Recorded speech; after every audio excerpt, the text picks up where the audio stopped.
C'est excitant, mais je vous cache pas que c'est extrêmement risqué.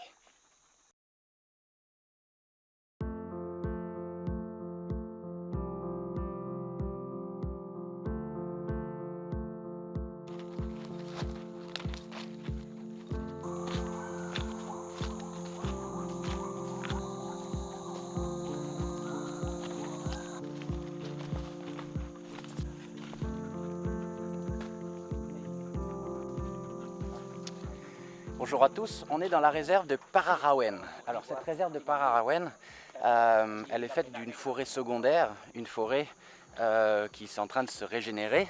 Donc la population de gibbons sauvages à l'intérieur n'est pas très élevée. Donc le territoire de chaque famille est très grand pour qu'ils puissent trouver leur nourriture pendant toute l'année.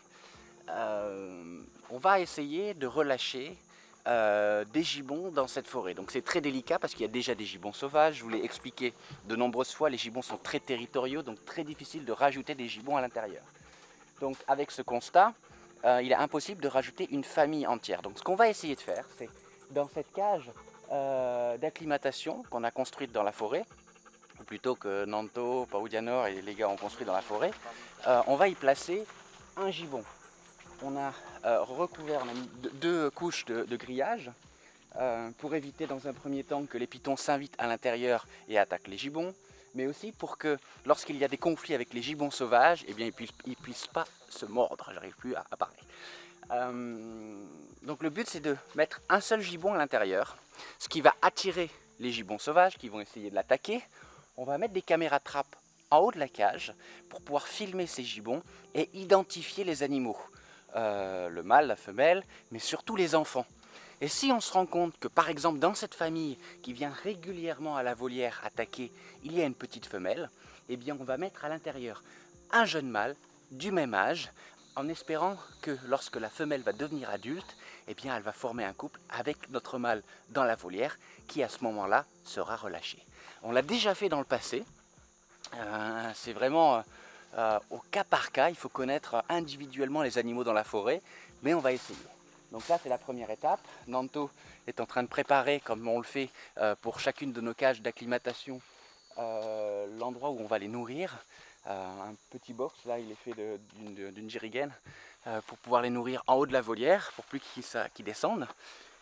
C'est excitant, mais je ne vous cache pas que c'est extrêmement risqué. Risqué pourquoi ? Parce que les gibbons sauvages, dans un premier temps, ne vont pas du tout être contents qu'il y ait un intrus qui s'invite dans leur territoire. Et ça, c'est pas un gibbon, c'est Paudianor qui monte en haut de la volière.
Abonnez-vous à cette chaîne et n'oubliez pas de cliquer sur la petite cloche pour recevoir toutes les notifications et ne rater aucune vidéo.